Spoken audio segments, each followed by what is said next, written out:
nikmat yang paling besar yang patut kita syukuri kepadanya, yaitu nikmatul iman. Kemudian kita bersyukur kepada Rabbul Alamin. Selain daripada itu, Allah Subhanahu wa taala berikan kita nikmat keamanan, sehingga ibadah-ibadah ketaatan kepada Allah Subhanahu wa taala menjadi sempurna. Kemudian kita bersyukur kepada Rabbul Alamin yang telah memberikan kita kesehatan, sehingga pada pagi hari yang mulia ini Allah Subhanahu wa taala kumpulkan kita di sebuah tempat yang mulia.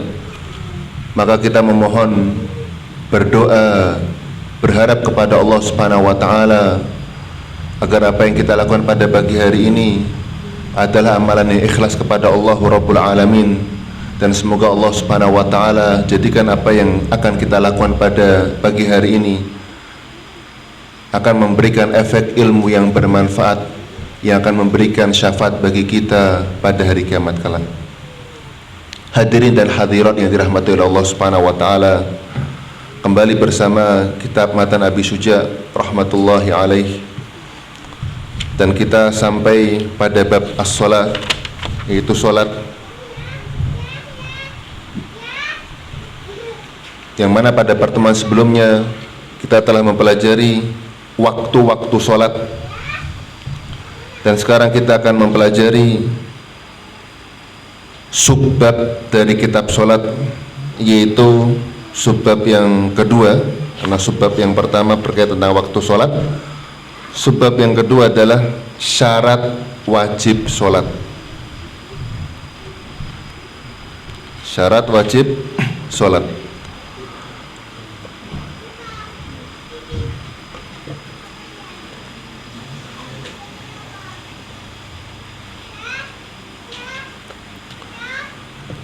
Maka berkata sang penulis rahimahullahu ta'ala,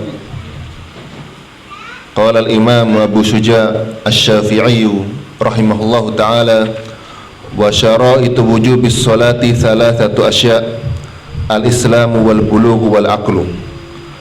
Syarat-syarat wajib salat ada tiga: Islam, balik, dan berakal. Maka ketika salah satu syarat dari tiga syarat tersebut hilang, maka hilanglah kewajiban sholat. Maka terkait yang pertama, al-Islam, itu sesuai dengan firman Allah Subhanahu wa taala, a'udzubillahi minasyaitonir rajim, wa laqad uhiya ilaika wa ilal ladzina min qablik la in asyrakta la yahbatanna 'amaluka wa la takunanna minal khasirin. Dan telah kita wahyukan kepadamu wahai Muhammad dan kepada nabi-nabi sebelum, apabila engkau enggak masuk Islam dan berbuat syirik kepada Allah, la yahbatanna amaluk, maka niscaya seluruh amalanmu akan terhapus, hilang dan sia-sia. Maka ketika seorang kafir melakukan ibadah sholat, maka sholatnya tidak sah. Begitu juga pelaku kesyirikan besar, kemudian dia belum bertaubat, ya, maka dikhawatirkan ibadah-ibadah yang lainnya terhapus. Kemudian Allah Subhanahu wa taala juga berfirman, walau asyraku lahabitu anhum ma kanu ya'malun. Kalau mereka berbuat syirik kepada Allah Subhanahu wa taala, maka seluruh amalan-amalan mereka akan terhapus. Lahabito, akan terhapus amal-amal kebaikan mereka. Kemudian Allah Subhanahu wa taala juga katakan, wa qadimna ila ma amilu min amalin faj'alnahu haba'an manthura.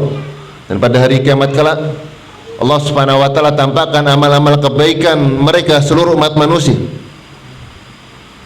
Kemudian Allah Subhanahu wa taala jadikan amal-amal baik tersebut haba'an manthura, debu yang berterbangan untuk orang-orang apa? Kafir. Maka ini Allah Subhanahu wa taala muliakan. Maka syarat wajib sholat yang pertama yaitu ia harus beragama Islam. Adapun orang yang meninggalkan sholat, yang telah kita bahas juga pada pertemuan sebelumnya, dalam mazhab Syafi'i, orang yang meninggalkan sholat karena malas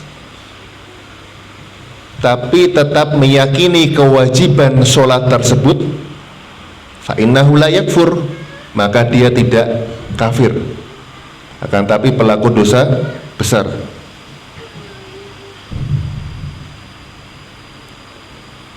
Dalilnya apa? Sabda Nabi SAW, wa man lam yuhafid alaihin, ya.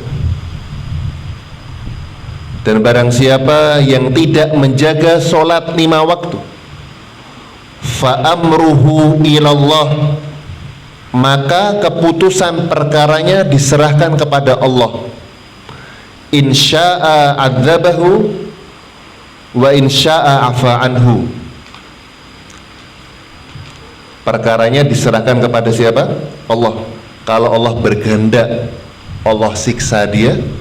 Kalau Allah kehendak, Allah berikan ampunan kepadanya. Allah berikan apa? Ampunan. Kalau pelaku kesyirikan atau pelaku kekufuran yang menyebabkan dia keluar dari Islam, apakah seseorang tersebut akan mendapatkan ampunan? Dapat apa enggak? Tidak. Pasti masuk neraka dan apa? Kekal. Tidak mungkin diampun.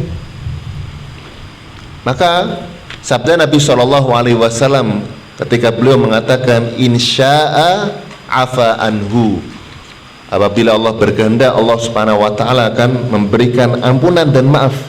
Maka ini isyarat bahwasanya orang yang meninggalkan sholat akan tetapi masih meyakini kewajibannya, maka ia tidak apa? Kafir. Tapi pelaku dosa besar. Hampir-hampir saja agamanya apa? Runtuh dan roboh.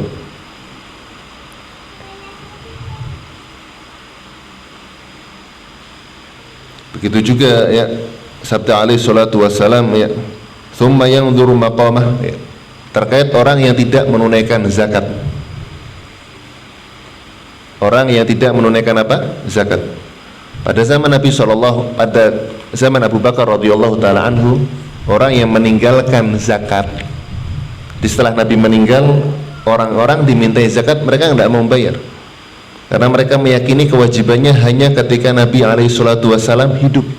Maka tatkala Nabi meninggal, kewajibannya apa? Terputus. Maka Abu Bakar radhiyallahu taala anhu memerangi apa? Mereka. Tapi ketika seseorang tidak bayar zakat tapi masih meyakini kewajibannya, maka dia tidak apa? Kafir. Dalilnya adalah sabda alaihi salatu wassalam, thumma yanzuru maqamahu imma ilal jannati wa imma ilan nar. Kemudian ia melihat tempat dia setelah dia mendapatkan siksaan, ya, dari Allah Subhanahu wa taala di hari kiamat. Orang yang tidak membayar zakat, ya, disetelika punggung, jidatnya, dadanya. Setelah itu semua, kata alaihi salatu wassalam, tsumma yanzuru maqamah. Kemudian Allah Subhanahu wa taala melihat apakah diteruskan di neraka ataupun di surga. Jadi yang di surga orang yang masih meyakini apa? Kewajibannya.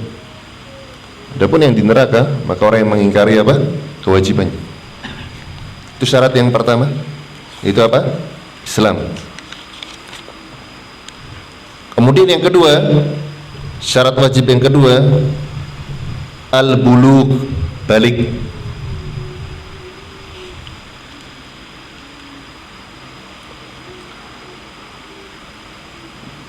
Wa in shallas sabi, dan apabila seorang anak, ya, sholat, berpahala pada seorang anak sholat belum balik, dapat pahala apa enggak?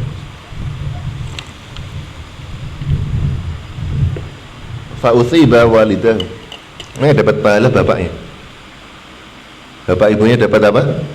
Pahala. di hadis, karena ada sebuah hadis ya, rufi'al qalamu an thalath, pena diangkat. Di pena diangkat itu nggak ditulis pahalanya, nggak ditulis apa? Dosa. Di antaranya adalah anis sobi hatta yahtalim. Di antaranya adalah seorang anak sampai dia apa? Balik.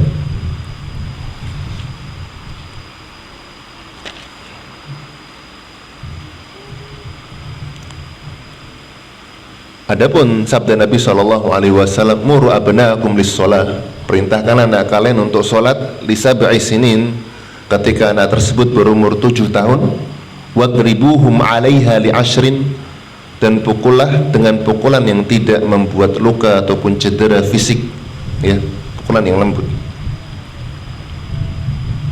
Ketika berumur apa? 10 tahun.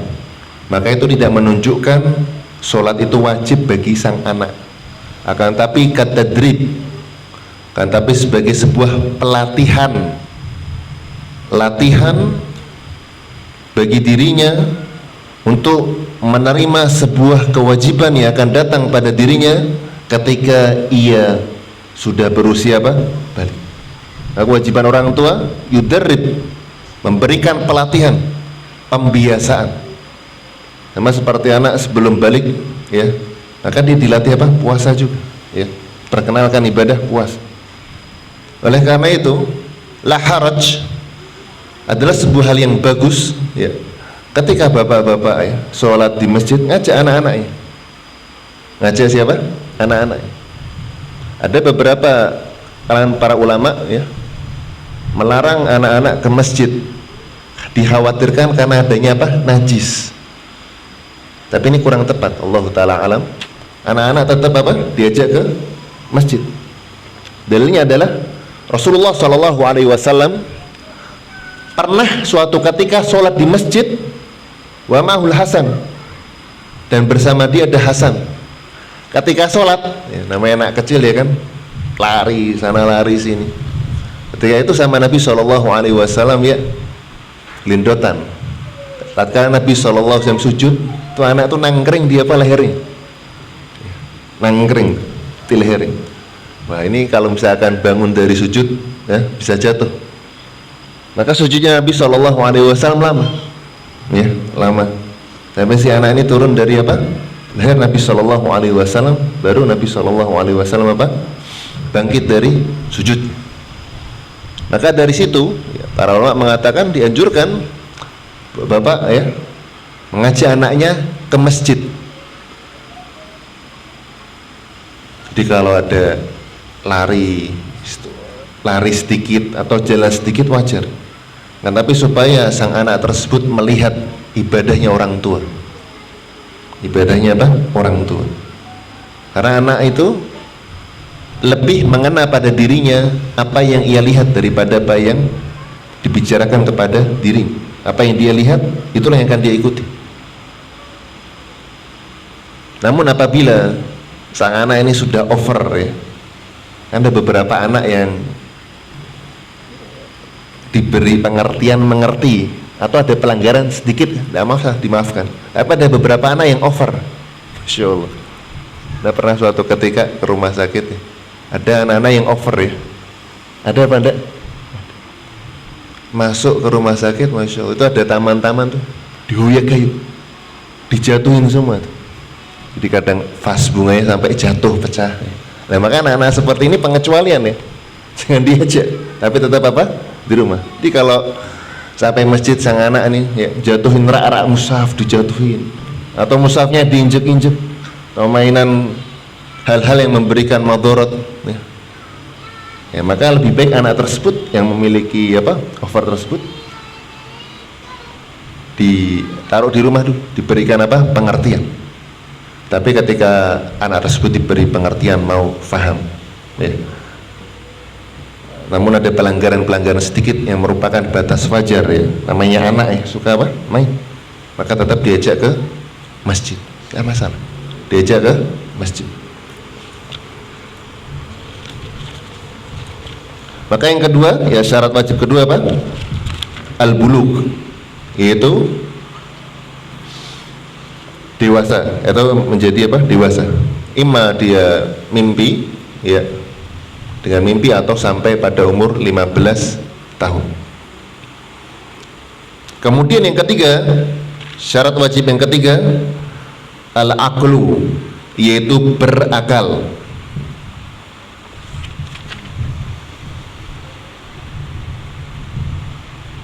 Berakal. Maka orang gila ya tidak wajib bagi dirinya apa? Sholat. Berakal. Tapi kalau dibius masih ada akalnya apa enggak?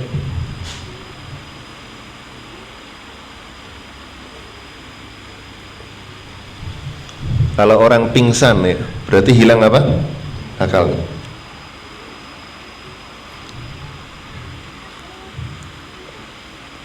Wajib qadha apa enggak? Orang pingsan. Pingsan.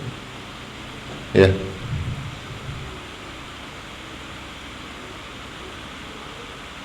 Maka orang yang pingsan ya, yang diharapkan kesadarannya itu sama seperti orang tidur. Yang diharapkan apa? Ya bisa apa? Bangun. Maka dia mengqadha sholat. Maka dia mengqadha apa? Sholat. Dan biasanya pingsan itu cuma beberapa jam, betul apa enggak? Kalau sampai berhari-hari, berbulan-bulan namanya apa? Koma. Qadha apa enggak? Maka dia tidak apa? Diqadha. Maka dia tidak apa? Mengqadha. Tapi ketika seorang pingsan kan naim, berarti orang yang tidur diharapkan apa? Bangun. Kemudian yang keempat, syarat wajib yang keempat. Nah ini tambahan ya. Jadi kalau Abu Suja cuman memberikan 3 ya, Islam, balik dan berakal. Kan tapi para ulama mazhab Syafi'i memberikan tambahan ya. Wa yudhafu ila syartir rabi', dan ada tambahan pada syarat yang keempat, intifa'ul haidhi wan nifas ya. Tidak ada haid dan nifas. Karena haid dan nifas adalah penghalang. Dapat pahala apa enggak? Orang yang haid dan nifas itu dapat pahala sholat apa enggak? Dapat pahala sholat apa enggak dia? Tergantung kebiasaannya. Ketika dia enggak haid, sholat apa enggak? Ya. Jadi ketika sebelum dia haid, dia nggak pernah sholat. Waktu dia haid dengar kajian tentang wajibnya sholat, sadar dia, oh Masya Allah. Nah ketika haid itu, ya, maka dia tidak mendapatkan pahala apa? Sholat. Karena kebiasaan dia ketika dia dalam kondisi tidak haid tidak melakukan apa? Sholat. Tapi Allah Subhanahu Wa Taala ampuni dosa-dosa dia yang masa lampau ketika ia apa? Bertobat. Namun tatkala ia memiliki kebiasaan sholat, ya, sholat sunnah, sholat malam, sholat duha, sholat wajib, qadarullah dia haid, sedih, ya, oh nggak bisa sholat, maka yang mendapatkan sebagaimana apa yang menjadi kebiasaan dirinya, maka jangan apa? Bersedih. Maka orang-orang yang mendapatkan udzur, maka ia akan mendapatkan pahala sebagaimana apa yang menjadi kebiasaan dirinya. Kemudian subbab yang ketiga,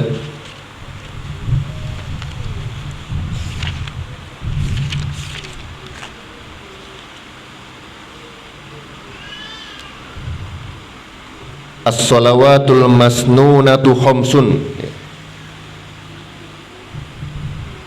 Subbab yang ketiga ini terkait sholat sunnah berjamaah. Jadi ada sholat sunnah tidak berjamaah, ada sholat sunnah apa?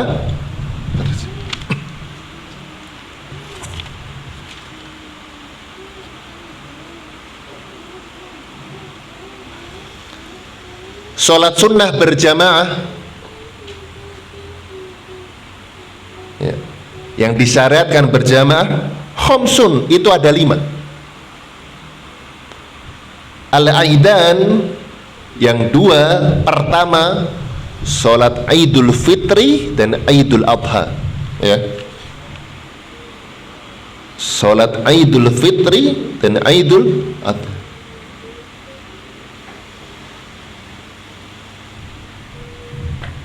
Jadi tidak bisa orang melakukan sholat Aid sendirian. Bisa apa enggak? Berjamaah. Kemudian sholat sunnah yang dianjurkan atau disyaratkan berjamaah al-kusufan, ya, sholat khusuf dan kusuf, yaitu sholat gerhana bulan dan gerhana apa? Matahari. Maka ini disyariatkan apa? Berjamaah. Kemudian yang kelima, sholatul istisqa, sholat minta hujan. Sholat minta hujan.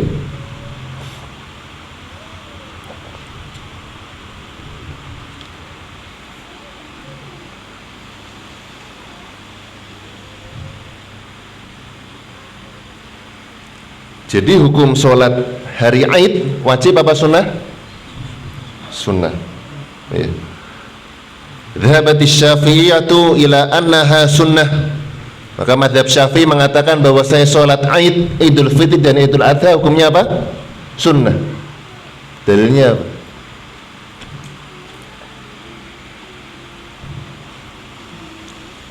Kenapa dia hukumnya sunnah?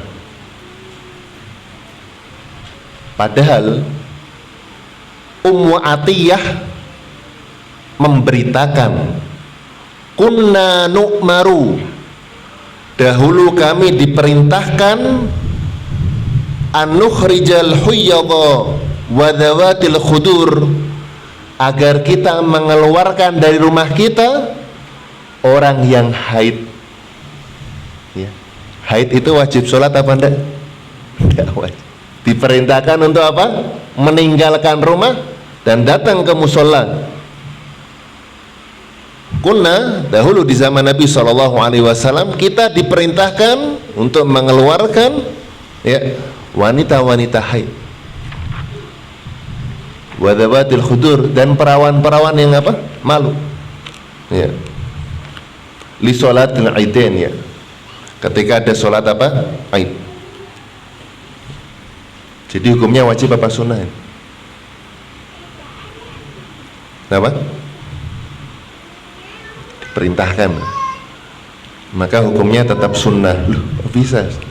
Makanya ada sebuah kaidah yang perlu antum fahami bersama. Perintah, ya. Ketika ada sebuah perintah, itu ada beberapa indikasi. Ada perintah yang menunjukkan itu wajib. Ada perintah yang menunjukkan itu sunnah atau mustahab. Yang ketiga ada perintah yang menunjukkan itu boleh, ya. Jadi tidak semua perintah itu hukumnya apa? Wajib. Nah itu yang perlu kita pahami bersama. Karena ada satu perintah yang mana perintah tersebut hukumnya apa? Wajib. Ada satu perintah yang hukumnya apa? Mustahab. Ada satu perintah yang hukumnya apa? Boleh. Itu perintah yang hukumnya wajib, seperti waqimus sholah, tunaikanlah sholat, sholat 5 waktu. Semua dalil-dalil menerangkan bahwasanya sholat 5 waktu hukumnya apa? Wajib. Dan tidak ada indikator lainnya yang menunjukkan bahwasanya sholat 5 waktu itu tidak wajib. Bahkan para ulama telah melakukan ijma', kesepakatan bahwasanya sholat 5 waktu itu apa? Wajib. Yang kedua, perintah yang mana perintah tersebut menunjukkan hukumnya adalah sunnah, bukan wajib. Contohnya seperti ini. Contohnya apa? Sholat apa? Aidan. Padahal Ummu Atiyah diperintahkan untuk mengeluarkan wanita haid dan wanita-wanita yang belum menikah untuk keluar ke musola, ya, keluar ke musola menyaksikan sholat Aid. Namun perintah tersebut tidak difahami sebagai suatu hal yang wajib. Kenapa? Karena datang seorang Arab Badui bertanya kepada Nabi SAW terkait tentang kewajiban sholat. Maka Nabi SAW menjelaskan bahwasanya kewajibanmu adalah sholat 5 waktu. Kemudian kata seorang Arab Badui, fahal alayya ghairaha, wahai Nabi, apakah ada kewajiban yang lain selain sholat 5 waktu tersebut? Kemudian kata Nabi Shallallahu Alaihi Wasallam, la, tidak. Jadi selain sholat 5 waktu, hukumnya apa? Tidak wajib. Nah, kata Nabi Shallallahu Alaihi Wasallam, la illa antatawwa, kecuali engkau mau menambahkan sholat-sholat sunnah, ya, sholat-sholat apa? Sunnah. Maka hadis ini menjadi indikator bahwasanya sholat Aidain atau sholat hari raya Idul Fitri dan Idul Adha beralih dari wajib menuju apa? Sunnah. Ya, bisa difahami? Tidak setiap perintah difahami apa? Wajib. Lihat indikator-indikator ataupun hadis yang lain. Dan begitu juga ada sebuah kaidah yang antum tulis ya. Ketika ada perintah setelah larangan, maka biasanya akan menunjukkan hal itu boleh. Ya. Ketika ada perintah setelah apa? Larangan. Pertama kali dilarang, kemudian diperintahkan, maka itu menunjukkan apa? Boleh. Bukan wajib, bukan sunnah, tapi apa? Boleh. Boleh dilakukan, boleh ditinggalkan. Seperti firman Allah, fa idza qudiyatis shalah, apabila telah dilakukan salat Jumat, fantasyiru fil ardh, ya, maka menyebarlah engkau di muka bumi. Ya. Sebelumnya menyebar di muka bumi boleh apa enggak? Tidak boleh, karena ada apa? Sholat Jumat. Tapi setelah itu fantasyiru, menyebarlah. Menyebar di muka bumi hukumnya apa? Keluar dari masjid setelah Jumatan hukumnya apa? Mubah. Ya. Loh, ini perintah ini. Suruh apa? Pergi dari apa? Masjid. Oh, ini hukumnya apa? Mubah. Jadi setelah sholat Jumat silakan mau keluar mencari rezeki atau mau mengkaji atau maupun yang lainnya, dipersilakan, tidak masalah. Karena al-amru ba'dal hadri yufidul ibahah. Perintah setelah adanya larangan maka menunjukkan apa? Boleh. Boleh dilakukan, boleh ditinggalkan.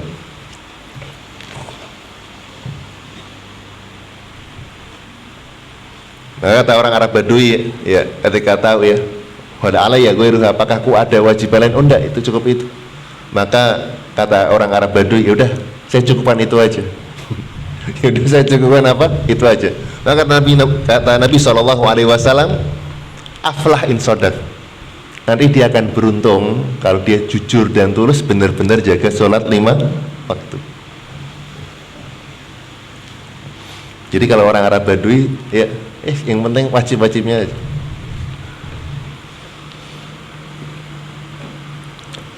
Yang kedua, al-kusufan, ya.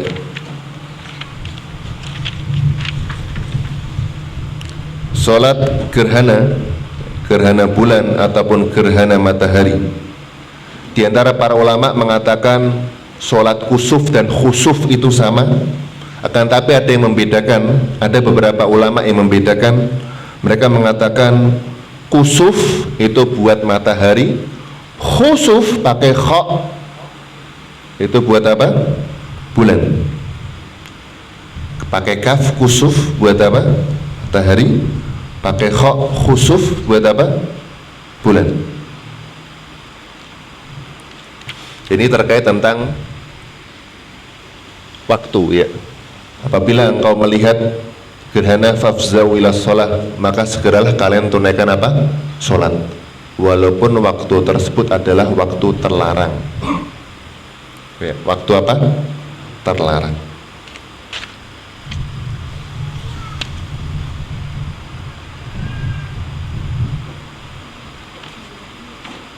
Dan sholat kusuf ini hukumnya apa? Sunnah. Kita tahu hukumnya sunnah dari apa? Padahal Nabi mengatakan apabila kalian melihat gerhana fafza'u ila sholah, maka laksanakan apa? Sholat. Bagaimana kita tahu ini hukumnya sunnah bukan wajib? Ada hadis lain. Hadisnya apa? Arab Badui, fahal alayya ghairuha, apakah ada kewajiban lainnya? La illa antatawwa, tidak kecuali sholat yang lainnya hukumnya apa? Sunnah. Bisa difahami ya? Kemudian yang kelima, al-istisqa, minta hujan. Ya.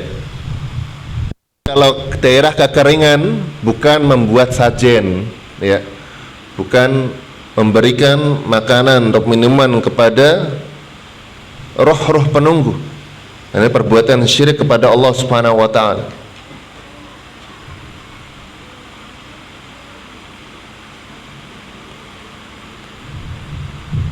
Hukum sholat istisqa apa?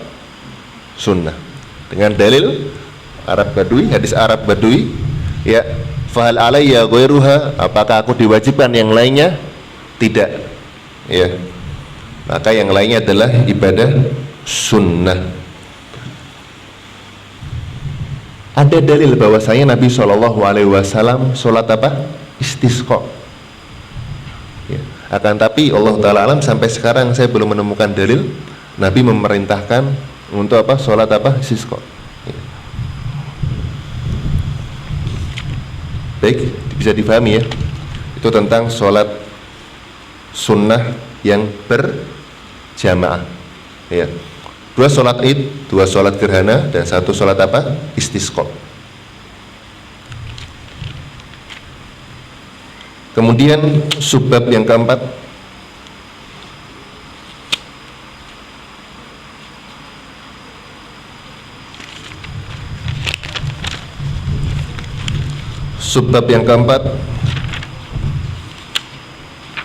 sholat sunnah rawatib. Sholat sunnah apa? Rawatib.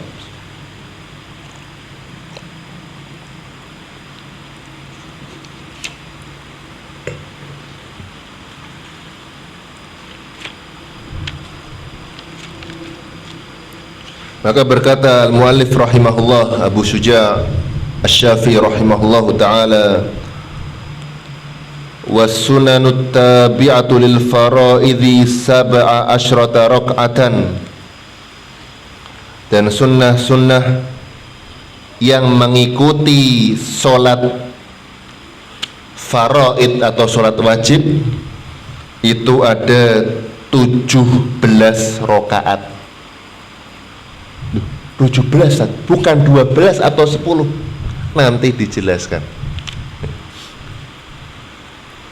Ada berapa? 17. Dan inilah pendapat yang dipilih oleh Abu Syuja' rahimahullahu ta'ala dan beberapa ulama Syafi'i. 17 apa? Rakaat. Akan tapi kebanyakan mereka mengatakan bahwasanya sholat tabi'ah lil faraid atau sholat rawatib itu berjumlah 10 kebanyakan. Tapi di sini ya pengarang mengatakan apa? 17. Nah, kita akan pelajari ya, kenapa ia memilih pendapat apa? 17. Yang pertama, rakaat al-fajri, 2 rakaat sebelum subuh.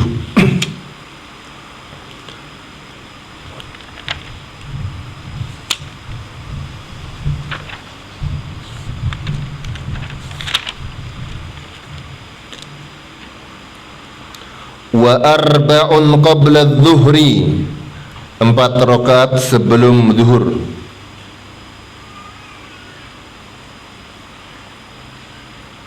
Empat rakaat sebelum apa? Zuhur.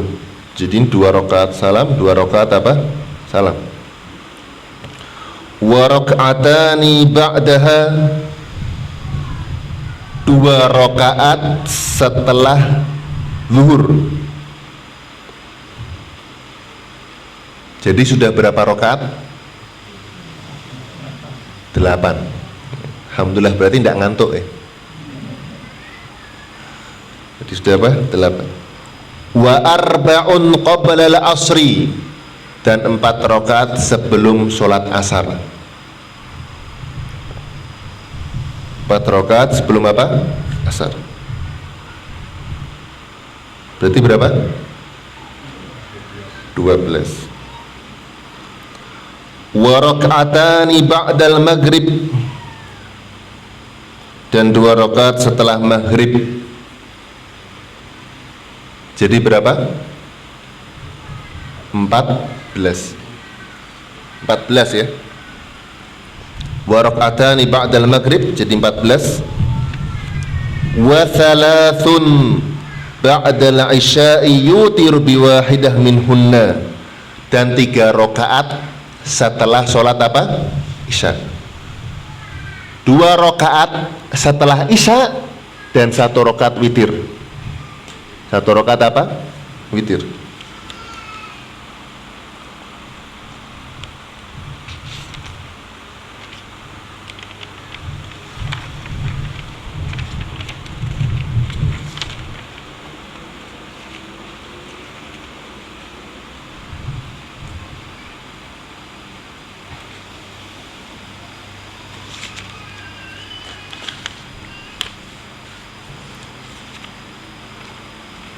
Kita akan mulai yang pertama ya, terkait tentang sunnah-sunnah rawatib.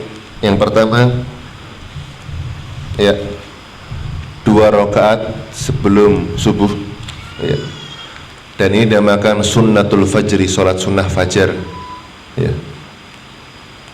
Dan ini sangat istimewa karena Nabi SAW diriwayatkan lam yatrukha Nabi sallallahu alaihi wasallam fi hadarin wala fi safarin. 2 rakaat ini Nabi sallallahu alaihi wasallam tidak pernah meninggalkannya, baik dalam keadaan mukim ataupun safar.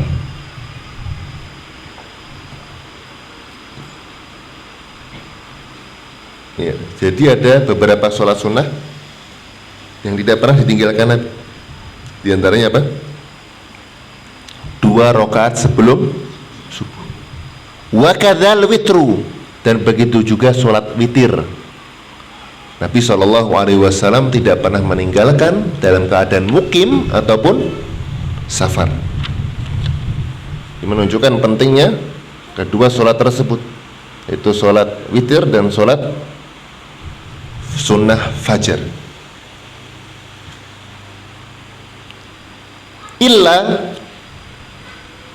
Akan tapi tidak diriwayatkan Nabi SAW sholat witir ketika mabit di Musdalifah ya, cuma 1 keadaan itu. Dan terkait dengan 2 rakaat sunnah fajar, Nabi SAW katakan rakaat al-fajri khairun minad dunya wa ma fiha. 2 rakaat sholat subuh sebelum subuh itu lebih baik daripada dunia dan seisinya. Dunia dan apa? Seisinya. Ini nafilah. Maka bagaimana kalau ibadah wajib sholat subuh? Lebih mulia mana? Sholat subuh apa sholat sunnah subuh? Hah? Sholat subuh ya. Karena Nabi SAW katakan wala yazalu abdi yataqarrabu ilayya bin nawafil hatta uhibbah. Artinya apa? Dalam hadis lain disebutkan ahabba maqtaraba ilayya abdu mimma aftaratuhu alaihi. Hal yang paling aku cintai seorang hamba mendekatkan diri kepadaku adalah dengan perkara-perkara wajib. Perkara-perkara apa? Wajib. Kayaknya seorang Arab Badui ngomong kewajiban saya sholat apa? Sholat 5 waktu. Ada lainnya enggak? Oh enggak. Yaudah anak cukuman itu. Beruntung nanti kalau dia benar-benar apa? Jujur tuh menunaikan apa? Sholat 5 waktu. Kalau Arab Badui kan apa? Kebanyakan seperti itu, tidak punya adab ya kan? Tidak punya apa? Adab, kencing di masjid dan memanggil ya Muhammad, wahai Muhammad, yang jangkar ya. Dan ini nanya sama Nabi, kewajiban saya bahwa sholat 5 waktu ya. Ada lagi ya? Oh enggak, ya udah cuma seperti itu. Tidak mau lagi katanya. Maka itu ibadah sholat sunnah, tentunya ibadah sholat wajib atau sholat subuh pahalanya lebih besar. Dan disunahkan, dianjurkan ketika sholat sunnah fajar membaca surat Al-Kafirun dan Al-Ikhlas. Rakaat pertama Al-Kafirun, rakaat kedua membaca surat Al-Ikhlas. Inilah yang sering dibaca oleh Nabi SAW. Adapun dalam ibadah-ibadah yang lain, artinya ibadah-ibadah sholat sunnah fajar, tapi pada waktu yang lain terkadang beliau membaca qulu amanna billah dan qul ya ahlal kitab ta'alau ila kalimatin sawa. Dan dianjurkan sholat sunnah fajar ini, kalau sholat malam panjang apa pendek Nabi? Panjang. Tapi kalau sunnah fajar dianjurkan yukhaffif, ya, bacanya ringan-ringan, tidak apa? Panjang-panjang.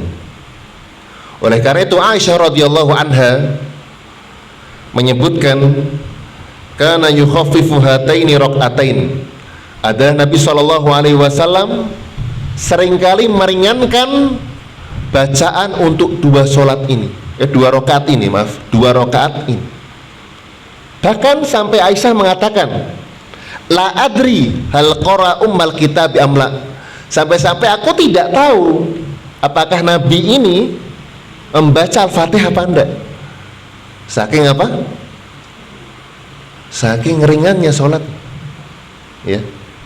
Jadi setelah membaca soal Al-Fatihah, membaca surat-surat apa? Pendek. Itu sunnah. Tidak memperpanjang sholat apa? Sunnah fajar, tapi diperpendek.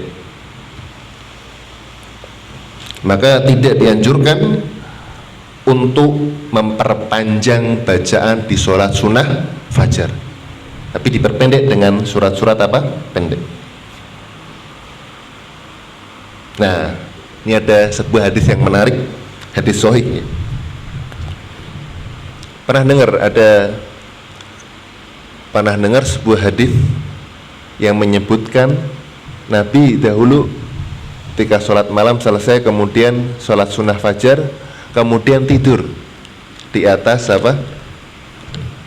Menghadap apa? Kanan. Pernah dengar antum? Pernah? Sudah dipraktekin? Hah? Belum. Nah, ini kita akan simak. An Aisyah taqalat, dari Aisyah, semoga Allah Subhanahu wa taala meridhoinya, mengatakan, kana Nabi sallallahu alaihi wasallam idza adzana al-muadzinu shalla rak'atain. Adalah Nabi sallallahu alaihi wasallam apabila telah dikumandangkan azan subuh, beliau sallallahu alaihi wasallam salat 2 rakaat. Thumma yattaji ala shikhil aiman. Kemudian beliau sallallahu alaihi wasallam ya tidur menghadap kanan sampai dekat waktu iqamat, maka Nabi sallallahu alaihi wasallam bangun menuju apa? Salat. Dan ini adalah kebiasaan Nabi dan ini adalah perbuatan Nabi sallallahu alaihi wasallam, dan tidak pernah Nabi memerintahkan umatnya terkait ini, ya. Ini perbuatan Nabi, tapi Nabi tidak pernah apa? Memerintahkan, ya. Kalau sholat sunnah fajar ada apa? Perintahnya dan anjuran.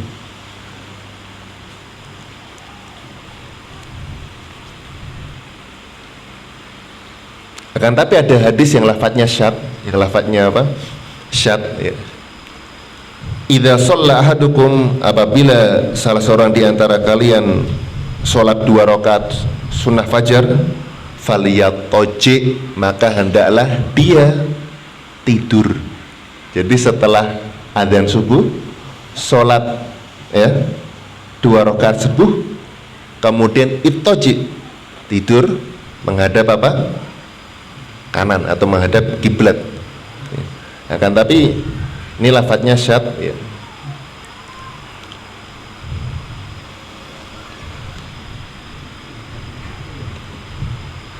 Dan sebagian orang lain ada yang apa? Berlebihan sehingga menjadikan ini adalah sunnah-sunnah yang ditinggalkan, ya.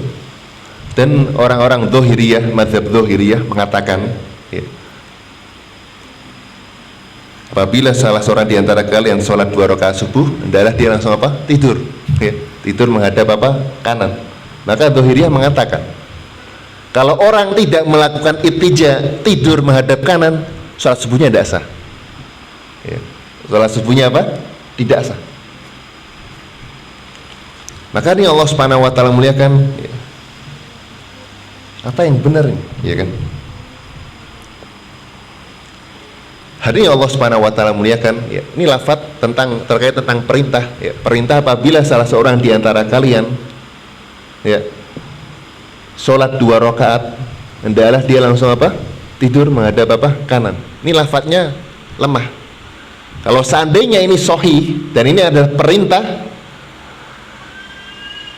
kalau seandainya itu wajib atau dianjurkan, ya, lana qala sahabah, maka niscaya para sahabat akan melakukannya. Betul apa enggak? Akan tapi tidak pernah, ya, ada riwayat bahwasanya para sahabat itu tidur di masjid. Ada apa enggak? Ya, tidak ada satupun riwayat yang menyebutkan bahwasanya para sahabat setelah sholat 2 rakaat subuh tidur di mana? Masjid. Tidak ada. Maka itu menunjukkan bahwasanya perkara tersebut bukan suatu hal yang wajib atau bukan sebagai suatu hal yang sunnah, ya.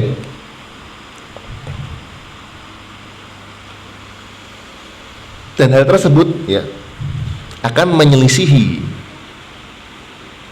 ya, anjuran untuk memperbanyak doa antara adzan dan iqamah. Nabi SAW katakan, ad-du'a'u bainal adzani wal iqamah la yurad. Doa antara adzan dan iqamat, ya, tidak ditolak. Walhasil, maka ringkasannya, ya, bahwasanya sunnah untuk tidur setelah 2 rakaat subuh, ya, ini riwayatnya apa? Lemah. Riwayatnya apa? Lemah. Yang menunjukkan perintah loh, ya. Yang menunjukkan apa? Perintah. Akan tetapi seandainya kalau kita anggap dalil itu benar adanya, ya, dalil itu apa? Benar. Maka Nabi SAW, ya, melakukan ittija tersebut, yaitu tidur tersebut, karena adanya sebuah kebutuhan. Adanya apa? Kebutuhan. Dan itu kondisinya di rumah, bukan di masjid. Jadi ketika seorang sholat malam panjang, kemudian azan subuh, kemudian Nabi SAW apa? Sholat, ya, sunnah fajar, ya. Maka sebelum menunggu iqamah, maka beliau istirahat, karena mungkin beliau alaihissalam capek, ya.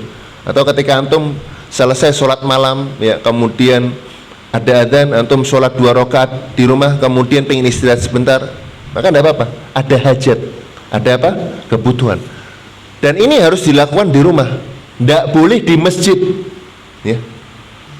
Ada orang di masjid, ya, sholat, ya, sholat sepanjang malam, ya, bukan sepanjang malam, atau kebanyakan malam, sepertiga malam terakhir, 1 jam 2 jam sholat. Di situ azan, dia sholat apa? Sholat sunnah fajar. Kemudian setelah sunnah fajar, kayak capek ini Ustaz, ya, tiduran sebentar, tidur di sini, tiduran ala syiqil aiman, ya, menghadap apa? Kiblat. Ini tidak boleh. Karena Nabi SAW melakukannya apa? Bukan di masjid, tapi apa? Di rumah. Dan itu dikuatkan oleh Ibnu Umar radhiyallahu taala anhuma, bahwa Ibnu Umar radhiyallahu taala anhuma yarmi bil hasa. Ibnu Umar ini melempar kerikil terhadap orang yang tidur di masjid setelah adzan, ya. Jadi orang tiduran di masjid, ya, setelah adzan. Banyak kalau di masjid, ya, kan sebagian ada orang yang apa? Ketiduran atau apa, setelah adzan dibangunkan, tidak boleh apa? Tidur. Dan itulah yang dilakukan oleh Ibnu Umar radhiyallahu taala anhu.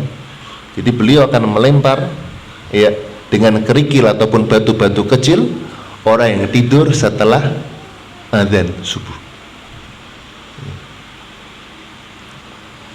Maka di sini bisa kita pahami bersama, ya, bahwasanya, ya,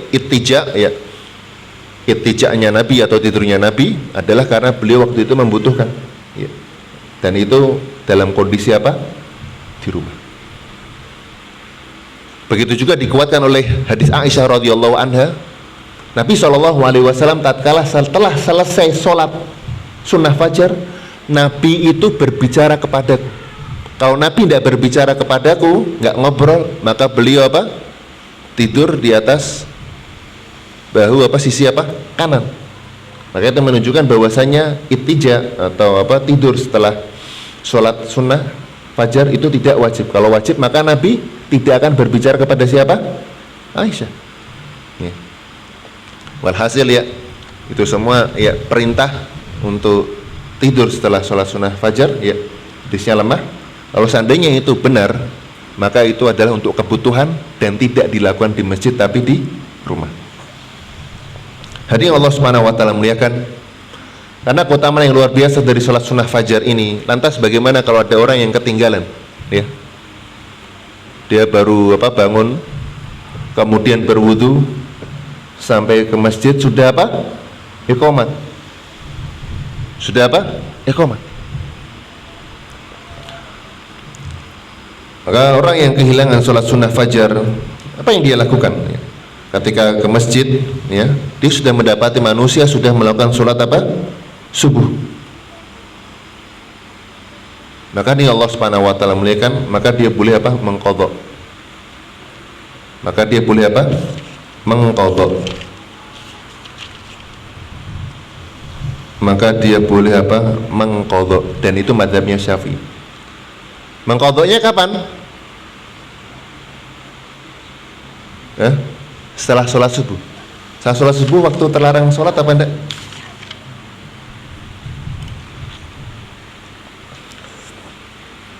Terlarang, ya kan? Dalam mazhab Syafi'i, ya, boleh dia mengqadha habis subuh. Akan tapi lebih afdol dia mengqadhanya pada waktu-waktu tidak terlarang sholat. Ya. Maka dalam mazhab Syafi'i, sebagaimana dinukilkan oleh Al-Imam An-Nawawi rahimahullahu ta'ala, sunnah sholat itu ada dua. Ada berapa? Dua. Yang pertama mu'aqqad, dan yang kedua ghairu mu'aqqad. Mu'aqqad itu waktunya tertentu, jelas. Sholat malam waktunya apa? Jelas. Sholat duha waktunya apa? Jelas. Sholat sunnah fajar waktunya apa? Jelas. Ada yang ghairu mu'aqqad, yang waktunya tidak jelas, bisa kapan saja, tergantung ada kejadian apa enggak. Kalau ada kejadian itu ada sholat, kalau nggak ada kejadian maka tidak ada sholat. Contoh seperti sholat gerhana, ya kan? Waktunya kapan sholat gerhana? Jam berapa? Bisa tentuin jamnya? Nggak tahu. Bisa jadi malam, bisa jadi siang, ya. Atau sholat tahiyatul masjid, bisa jadi malam, bisa jadi siang, ya. Maka berkata Imam Nawawi rahimahullah ta'ala, ya, kalau sunnah-sunnah yang muaqqad, yang punya waktu yang jelas, ya, seperti sholat duha, kemudian sholat Aid, ya, sholat sunnah rawatib, sholat witir, maka dia bisa diqadha. Dalilnya apa? Kata Nabi SAW, man nama an witrin aw nasiyahu falyusolliha idza dzakaraha. Barang siapa yang ketiduran dan tidak bisa sholat witir. Sholat witir waktunya apa? Jelas. Pada waktu malam hari, ya. Maka ketika ia tidak bisa melakukan sholat witir, falyusolliha, maka hendaklah dia sholat ketika dia ingat, ya, ketika dia ingat. Dan boleh di waktu-waktu terlarang. Adapun ketika sholat tersebut ghairu muaqqad, yang tidak diketahui waktunya, misalkan sholat gerhana, sholat gerhana pada hari Jumat waktunya jam 12, kadang-kadang jam 12, kadang-kadang jam, kita nggak tahu, ya kan, tergantung kejadiannya itu jam berapa. Ternyata jam 12 siang, ternyata ya Allah ketinggalan ketiduran nih Ustaz, boleh nggak diqadha jam 2? Boleh diqadha apa enggak? Tidak boleh, karena kejadiannya sudah hilang, momennya sudah hilang, yang menyebabkan dia sholat sudah hilang, ya, bisa difahami. Maka boleh, ya, seorang melakukan qadha sunnah fajar setelah sholat subuh. Dan ini diperbolehkan dalam mazhab Syafi'i.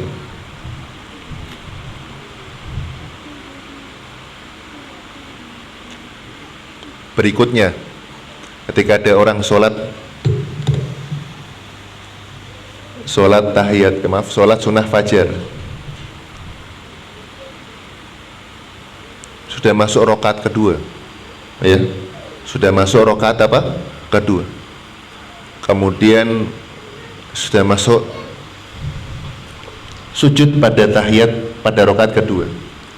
Uqimatis shalah, kemudian iqamah dikumandangkan, diteruskan apa dibatalkan?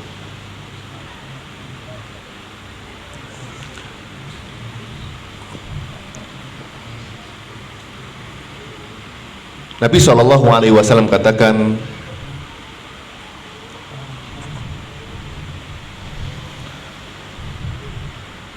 tidak ada sholat setelah dikumandangkan iqamat illal faridoh, kecuali sholat apa? Wajib. Akan tapi ada firman Allah Subhanahu wa taala mengatakan, la tubtilu a'malakum, wahai orang-orang beriman, jangan kamu batalkan amalan-amalan kalian. Dan batalkan apa? Sholat. Maka di sini para ulama mazhab Syafi'i mengatakan, maka ketika ada iqamat, maka seorang tidak boleh sholat sunnah. Udah iqamat, Allahu Akbar, ya. Sholat apa? Sunnah fajar. Tidak boleh seperti itu, ya.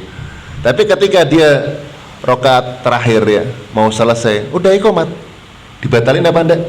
Tidak, tapi dia diteruskan, tapi dengan bacaan yang pendek. Jadi misalkan kalau sujud subhana rabbiyal a'la sunnahnya 3 kali, maka dia cukup apa? Sekali. Yukhaffif, dipercepat.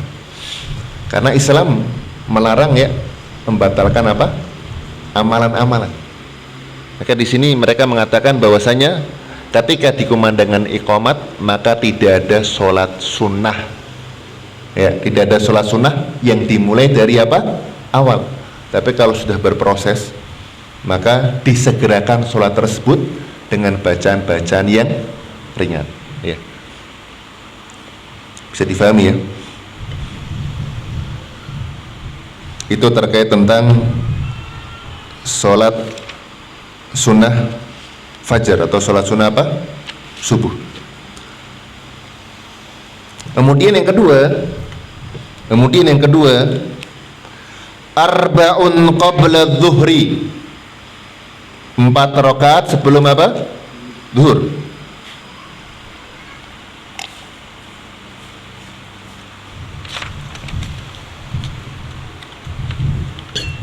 Nah, ini perlu kita pahami bersama juga. Ada dua hadis ya ta'aradun yang secara lahiriah bertentangan. Sabata an Ibnu Umar radhiyallahu taala anhuma, hafidtu anin Nabi sallallahu alaihi wasallam 10 rakaat. Telah tetap dan sahih dari riwayat Ibnu Umar radhiyallahu taala anhuma, beliau mengatakan, aku hafal dari Nabi sallallahu alaihi wasallam 10 rakaat. Ya, 10 apa? Rakaat. 2 rakaat sebelum subuh, 2 rakaat sebelum apa? Zuhur.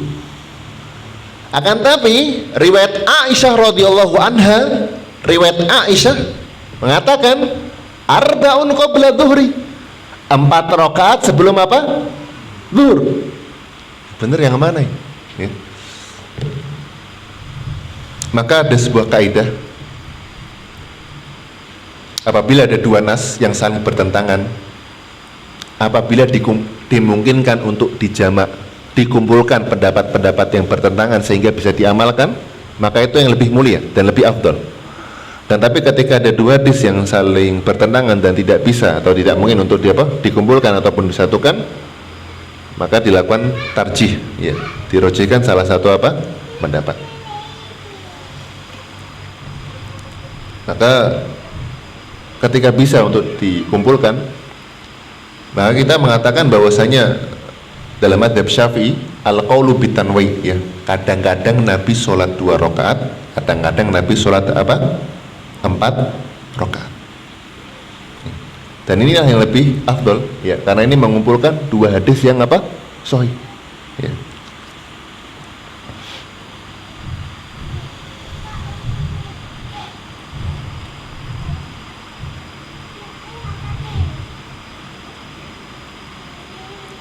Jadi al-qaulu bitanwi', ya, maka mengumpulkan dan mengompromikan semua pendapat yang sahih, semua hadis yang sahih, ya, itu lebih mulia daripada mentarjih, mengamalkan satu hadis dan meninggalkan yang lain, selama mengumpulkan hadis tersebut atau mengkompromikan hadis-hadis yang lahiriahnya bertentangan, itu bisa dikompromikan atau bisa diamalkan semuanya.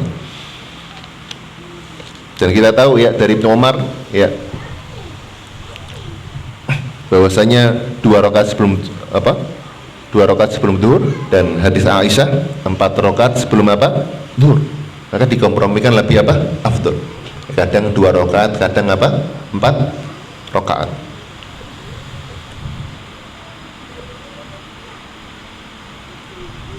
Dan ini tidak ada pertentangan di dalamnya, insyaallah. Dan inilah mazhab Syafi'i, bahwasanya sunnah rawatib dalam mazhab Syafi'i sebelum zuhur itu 4 rakaat. Begitu juga apabila ada orang ya ketika sampai masjid qaddarallah ya, sudah iqamat, dia belum sholat sunnah rawatib qabliyah, maka boleh mengqadha setelah sholat zuhur? Boleh apa enggak? Boleh apa enggak? Boleh ya. Jadi dia boleh mengqadha ya sholat 4 rakaat sebelum zuhur setelah sholat apa? Zuhur. Bisa difahami ya, karena kaidah dalam mazhab Syafi'i apabila sholat tersebut ya muaqqat ya, artinya waktunya sudah ditentukan ya, maka boleh apa? Diqadha. Dan tentunya Allah Subhanahu wa taala mengetahui alasan kita nih, orang nyepelein apa enggak, apa main-main qadha apa gimana ya. Kalau orang nyepelein ya, maka berbahaya bermain-main dengan apa? Ibadah Allah Subhanahu wa taala. Artinya dia harus tetap apa? Bersemangat untuk menjalankan ibadah tersebut di awal waktunya atau tepat pada waktunya.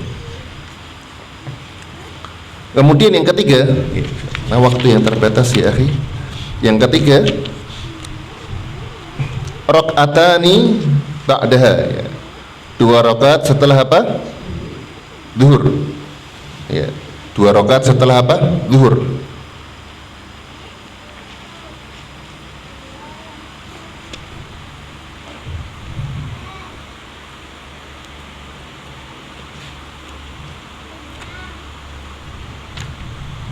Yang keempat, arba'un qabla al-asri. 4 rakaat sebelum apa? Salat asar. Dan ini adalah sabda Nabi sallallahu alaihi wasallam, rahimallahu mar'an shalla qabla al-asri arba'an. Semoga Allah Subhanahu wa taala merahmati seseorang, dia sholat 4 rakaat sebelum asar ya. Tapi hadis ini lemah karena sanadnya tidak apa? Kuat ya. Maka boleh tidak seorang sholat sebelum asar? Boleh, karena Nabi mengatakan baina kulli adzanaini sholat, di antara 2 adzan dan iqamat itu ada sholat sunnah, tapi bukan rawatib. Jadi dalam mazhab Syafi'i ya, rawatib itu apa? 12 atau 10 rakaat, kadang 10 kadang apa? 12. Jadi sholat sunnah sebelum asar ada sholat sunnahnya, tapi bukan apa? Rawatib. Bukan apa? Rawatib. Thayyib. Kemudian yang berikutnya, yang kelima ya, rakaatani ba'dal maghrib. 2 rakaat setelah sholat maghrib. Maka 2 rakaat setelah maghrib ini yustahabu aktsar an yakuna fil bait. Memang sholat sunnah semuanya dianjurkan dilakukan di mana? Di rumah. Akan tetapi untuk sholat sunnah ba'diyah maghrib ini yang rawatib sangat dianjurkan dilakukan di rumah ya. Berdasarkan hadis Mahmud ibn Labib ya, beliau mengatakan amarona an nusolliya hataini fi buyutina. Nabi SAW memerintahkan kita untuk sholat 2 rakaat di rumah kita ya. Di mana? Rumah kita. Tapi ketika itu nggak memungkinkan, maka sholat di mana? Masjid. Contoh misalkan habis maghrib ada kajian ya, masa antum pulang dulu. Habis maghrib ada pelajaran bahasa Arab atau pelajaran tajwid ya. Habis sholat maghrib, Ustaz ana izin dulu, Ustaz mau sholat sunnah rawatib. Rumah antum mana? Oh, Semarang atas. Sampai sini udah isya ya. Jadi tergantung situasi ya. Kalau situasinya setelah maghrib tidak ada acara, Anda pulang ke rumah, maka lebih baik apa? Di rumah. Maka dahulu ketika kita di pesantren ya, biasanya setelah sholat pada hari Kamis ya, karena liburnya hari Jumat, ya kan? Liburnya hari Jumat berarti habis maghrib itu bebas. Kita melakukan sholat sunnah tersebut di kamar kita. Ya, sholat sunnah maghrib di kamar kita.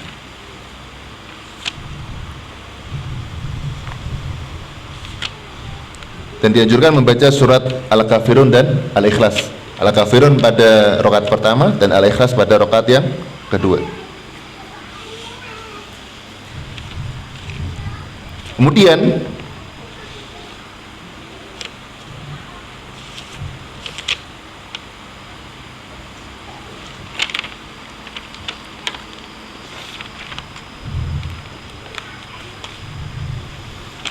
yang keenam, wa thalathun ba'dal isya, 3 rakaat setelah sholat apa? Isya. Maka ini pendapatnya asing ya, 3 rakaat setelah apa? Isya. Karena witir itu termasuk sholat sunnah rawatib apa enggak? Bukan ya, ini pendapatnya asing, gharib.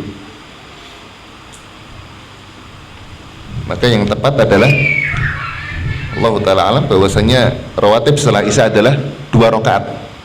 2 rakaat sebagaimana yang diriwayatkan oleh Ibnu Umar radhiyallahu ta'ala anhuma dan Aisyah, 10 atau 12 apa? Rakaat. 2 rakaat setelah maghrib, 2 rakaat setelah apa? Isya.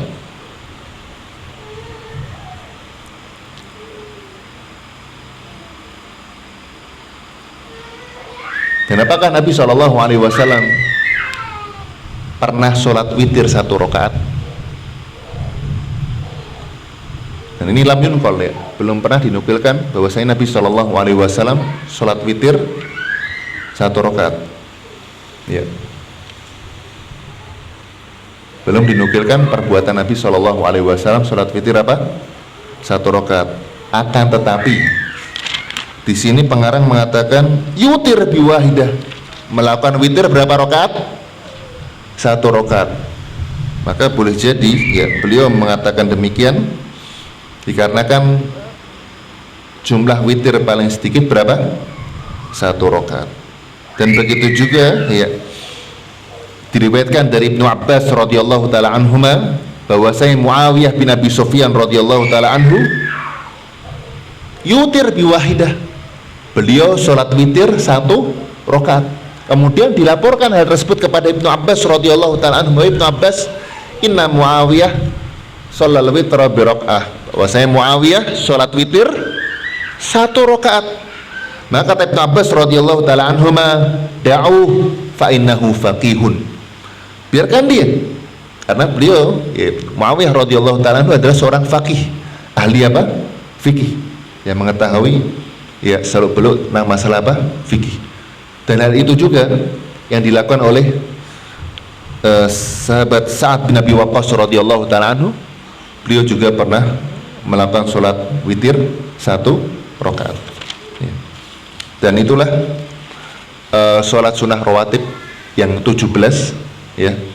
Dan tentunya sholat sunnah rawatib yang masyhur di dalam mazhab Syafi'i itu berjumlah 10 atau 12 sebagaimana yang tetap oleh sahabat Ibnu Umar radhiyallahu taala anhuma 10 rakaat, dan sebagaimana yang tetap oleh istri Nabi SAW Aisyah yang beliau menetapkan 12 rakaat. Allah taala alam. Kemudian berikutnya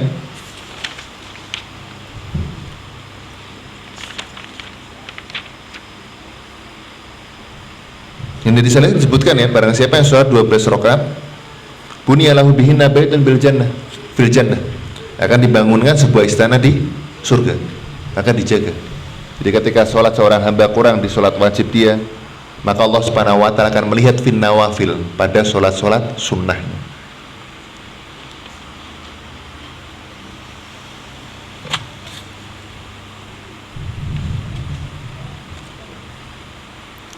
Subbab yang keberapa ini? subbab yang kelima.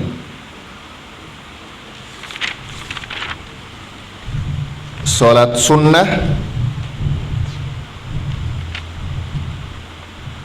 yang muakkad. Muakkad itu sangat ditekankan.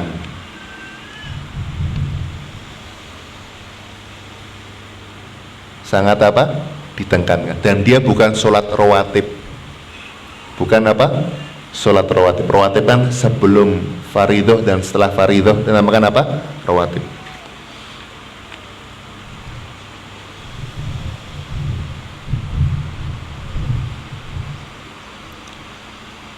Wa thalathu nawafila muakkadatin, 3 sholat sunnah yang bukan rawatib dan sangat ditekankan. Sholatul lail, sholat malam. Wa sholatul duha, sholat duha. Wa sholatul tarawihi, yang ketiga adalah sholat tarawih. Hadirin Allah Subhanahu wa taala muliakan, terkait tentang sholat malam, min a'dhamil qurbat, adalah ibadah sholat sunnah yang paling agung. Allah Subhanahu wa taala berfirman, kanu qalilan minal laili ma yahja'un wa bil ashari hum yastaghfirun. Kemudian Allah Subhanahu wa taala juga katakan, tatajafa junubuhum 'anil madaji', lambung-lambung mereka jauh dari tempat tidur mereka. Allah puji mereka. Kemudian di dalam riwayat Imam Muslim, Rasulullah SAW juga katakan, afdhalus sholati ba'dal faridhati qiyamul lail, sholat yang paling utama setelah sholat wajib adalah sholat malam, ya. Kemudian Allah Subhanahu wa taala juga katakan, qumil laila illa qalila, wahai Muhammad, sholatlah malam. Maka Nabi SAW qoma sanatan kamilah, sholat malam 1 tahun penuh, hatta tawaromat qodamah, sampai kedua kakinya itu bengkak. Kedua kakinya Masya Allah sampai apa? Bengkak. Luar biasa. Kita sholat ya, capek sedikit belum sampai bengkak, oh kapok, besok nggak datang lagi. Tapi kalau futsal ya, sepeda ya, mau pahanya betisnya bengkak, haha ketawa, nggak apa-apa. Tapi kalau sholat masih pegel, kajian pegel, alas besok nyerah. Maka ini beda ya, kita antara manusia-manusia terbaik. Maka kita mencontoh mereka, mencontoh Nabi SAW. Dia diampuni, dia dijamin masuk surga, diampuni dosanya, masa lampau dan masa depan. Nabi ini sholat lama banget sampai bengkak kakinya. Maka kata Nabi SAW, awala akunu abdan syakura, apakah aku tidak boleh menjadi hamba yang bersyukur? Maka nikmat seorang hamba, atau diberikan nikmat, itu kelak akan dimintai pertanggungjawaban. Kita nikmat kesehatan, maka ada suatu saat dan suatu waktu kita akan sakit, ya, bisa melakukan aktivitas ibadah. Maka ketika antum bersyukur kepada Allah, Allah akan tambahkan. Ketika orang semakin giat sholat, Allah tambahkan kesehatan bagi diri. Maka kunci bertambahnya nikmat bersyukur kepada Allah, kunci diangkatnya musibah adalah bersabar, ya.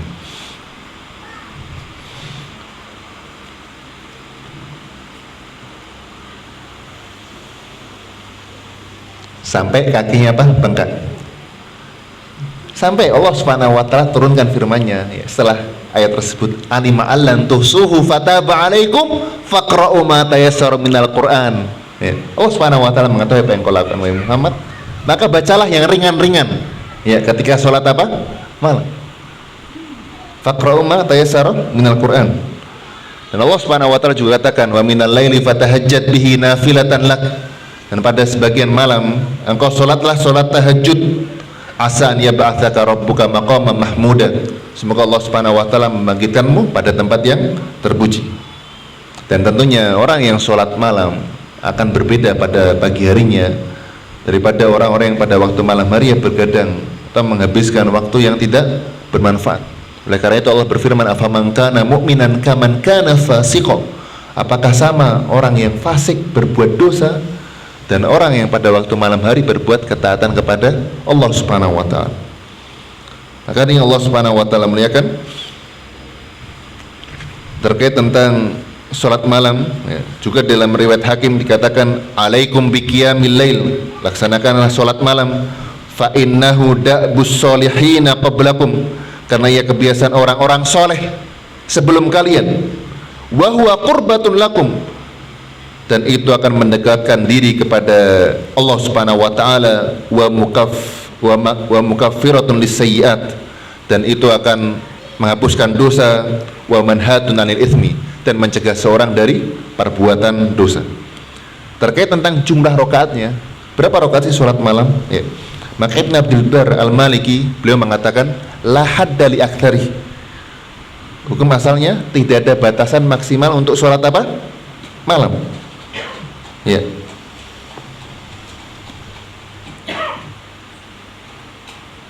Tidak ada batasan untuk sholat apa? Malam, tidak ada batasan. Mau 10 rakaat, oh kuat sampai 30 rakaat, alhamdulillah. 40 rakaat, alhamdulillah. Yang penting istiqomah. Ya. Jangan apa? Disaur utangnya, 40 rakaat habis itu setahun tidak sholat lagi. Karena kata Nabi, ya Abdullah la takun mithla fulan. Wahai Abdullah, jangan sampai engkau menjadi si fulan. Karena yaqumul lail fataraka qiyamal lail. Dahulu dia sholat malam, kemudian dia lantas meninggalkan ibadah sholat malam tersebut. Jangan sampai terlalu diforsir, ya, kemudian dia bosan, capek, bosan, istirahatnya 1 tahun. Dan sholat malam ini, sholatul laili mathna mathna, sholat malam ini 2 rakaat salam, 2 rakaat salam, 2 rakaat apa? Salam. Kemudian terkait tentang witir, ya, witir itu minimal 1 rakaat, boleh 3 rakaat, boleh 5 rakaat, dan seterusnya. Kemudian terkait tentang waktu sholat malam, Nabi SAW pernah sholat malam di awal waktu, maksudnya di awal malam, di pertengahan malam, di akhir malam. Tapi ketika berbicara tentang afdoliyahnya, maka yang afdol adalah di akhir malam. Kenapa? Karena pada waktu itu Allah Subhanahu wa taala turun dan bertanya, siapa yang meminta fa'astajibu su'lah, maka akan jawab setiap permintaannya. Barang siapa meminta ampunan fa'aghfirullah, maka akan ampuni dosa-dosanya. Dan diriwayatkan juga bahwasanya Nabi SAW bertanya kepada Abu Bakar, wahai Abu Bakar, kapan kamu witir? Mata tutir? Kata Abu Bakar, qabla an anam, belum saya apa? Tidur. Dan Nabi bertanya kepada Umar radhiyallahu taala anhu, mata tutir? Kapan engkau sholat witir? Maka Umar mengatakan ats-tsulutul akhir, di sepertiga malam terakhir, setelah saya tidur. Berarti sholat apa? Tahajud. Maka Rasulullah mengatakan pada Umar, akhadta bil azm, engkau mengambil sesuatu yang lebih baik, wahai Umar. Ya. Dan berkata kepada Abu Bakar, akhadta bil hazm, engkau telah mengambil sesuatu yang lebih kehati-hatian. Ya, karena khawatir apa? Tidak bisa apa? Bangun malam. Nah, pertanyaan berikutnya, mana yang lebih afdal? Banyak rokaat ketika sholat malam atau rokaatnya sedikit tapi bacaannya panjang? Pilih mana? Hah? Berdirinya lama tapi tidak hafal suratnya, Ustaz.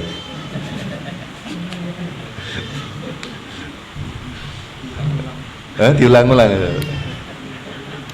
Satu rakaat suratnya sama terus.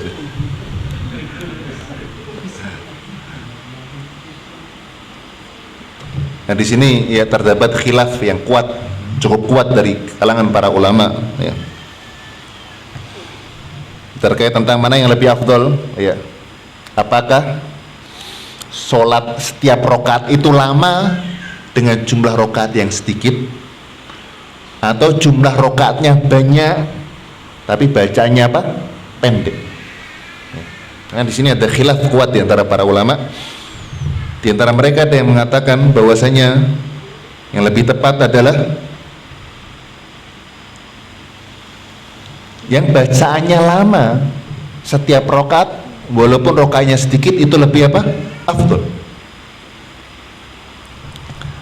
lebih apa? Afdal. Mengapa demikian? Karena Nabi SAW katakan, afdhalus sholati tulul qunut. Salat yang paling mulia adalah tulul qunut, yang bacaannya panjang. Nah, karena itu Nabi SAW ketika sholat bacanya apa? Panjang. Dan ditegaskan hal ini melalui testimoni istrinya Aisyah radhiyallahu anha, bahwasanya Nabi SAW sholat arba'an, sholat 4 rakaat, la tas'al an husnihinna wa tulihin. Kamu nggak usah mempertanyakan lagi bagaimana bagusnya sholat Nabi dan bagaimana panjangnya sholat Nabi, dan nggak usah ditanya lagi. Thumma sholla arba'an. Kemudian Nabi SAW sholat apa? 4 rakaat. Jangan kamu tanyakan bagaimana panjangnya sholat Nabi, pasti panjang. Nggak usah apa? Ditanya. Maka barang siapa yang kuat untuk berdiri, ya, kuat berdiri lama, ya, maka sangat dianjurkan dia untuk memperpanjang apa? Bacaannya diperpanjang. Akan tapi ya, orang yang tidak kuat berdiri lama, pengen banyak istirahat, tidak kuat lama, ini tidak masalah, ya, maka hendaknya dia memperbanyak bilangan rokaatnya, ya. Dan itu sesuai dengan kemampuan masing-masing.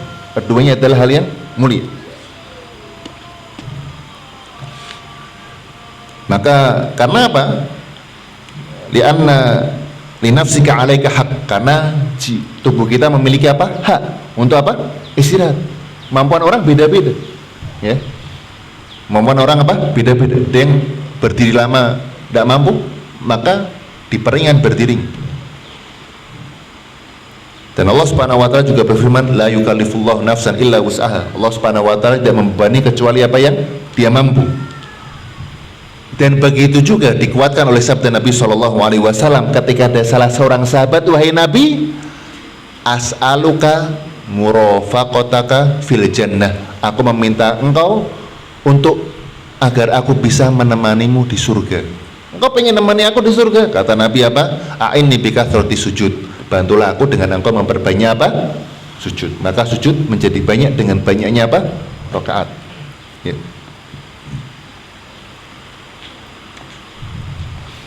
Maka dilihat ya kemampuannya. Kalau tidak kuat lama berdiri atau hafalannya tidak banyak, maka dia memperbanyak apa? Rakaat, ya. Dan disunahkan, dianjurkan pada sholat malam, ya, pada rakaat-rakaat pertama itu panjang menjelang akhir, ya. Misalkan dia mau sholat malam 6 rakaat, 2 rakaat salam, 2 rakaat salam, maka 2 rakaat pertama lebih panjang daripada 2 rakaat kedua. 2 rakaat kedua lebih panjang daripada 2 rakaat apa? Terakhir. Dimisalkan 2 rakaat pertama 10 menit, 2 rakaat kedua 8 menit, 2 rakaat ketiga ya misalkan 6 menit, ya. Artinya bacanya apa? Lebih pendek. Jadi menjelang akhir lebih apa? Semakin apa? Pendek. Dan itu adalah sunnahnya. Sebentar, sudah habis waktu. Baik, ada pertanyaan? Semoga tidak ada ya, karena sudah difahami semua. Nah, sudah jelas insya Allah. Jelas sama? Antuk enggak Pak? Hah? Antum apa enggak, Mas? Enggak, alhamdulillah sudah jelas insyaallah. Apa ada pertanyaan? Fadhil. Salat itu yang pertama, salat fajar sholat afdal dikerjakan di rumah atau di masjid. Yang pertama, yang kedua, tadi dalam menjalankan sholat isya itu 3 rakaat, yang 2 rakaat itu, terus yang 1 rakaat beliau malamnya tidak begitu dengan macam ini. Baik, bismillah. Pertanyaan yang bagus. Yang pertama, sholat sunnah fajar lebih afdal dilakukan di mana? Ketika kita bicarakan afdal, maka segala sholat sunnah, ya, itu afdalnya dilakukan di rumah, ya. La taj'alu buyutakum qubur, jangan jadikan rumah kalian sebagai apa? Kuburan. Karena kuburan bukan tempat apa? Sholat. Jadi tidak boleh sholat apa? Di kuburan. maka dianjurkan sholat sunnah fajar di mana? Di rumah. Setelah adzan, sholat sunnah fajar di rumah, habis itu bergegas ke masjid. Sholat apa? Tahiyatul masjid. Berdoa, nunggu iqamat, sholat. Kemudian yang kedua terkait tentang apa tadi Pak? Sholat witir. Jadi ketika sudah sholat witir, maka setelah bangun tidur nanti tidak melaksanakan apa? Sholat witir. Nah, ada sebuah hadis la witrani fil lailah, tidak ada sholat dua witir dalam satu apa? Malam. Ya, tapi boleh dia sholat malam sebelum tidur, kemudian bangun dia sholat apa? Tahajud. Nanti kita akan bahas ini, soalnya ini belum selesai. Sholat duha dan sholat apa? Tarawih. Ya, jadi kalau sholat malam dan sholat tahajud, beberapa ulama menyamakan, sama aja. Tapi ada beberapa ulama yang membedakan. Sholat malam itu sebelum tidur, sholat tahajud itu setelah orang apa? Tidur. Sebagaimana yang dilakukan oleh Umar radhiyallahu taala anhu. Allah taala bisa difahami Pak. Baik, ini bisa saya sampaikan. Ya, insyaallah sudah paham. Ini udah habis belum nih MC-nya?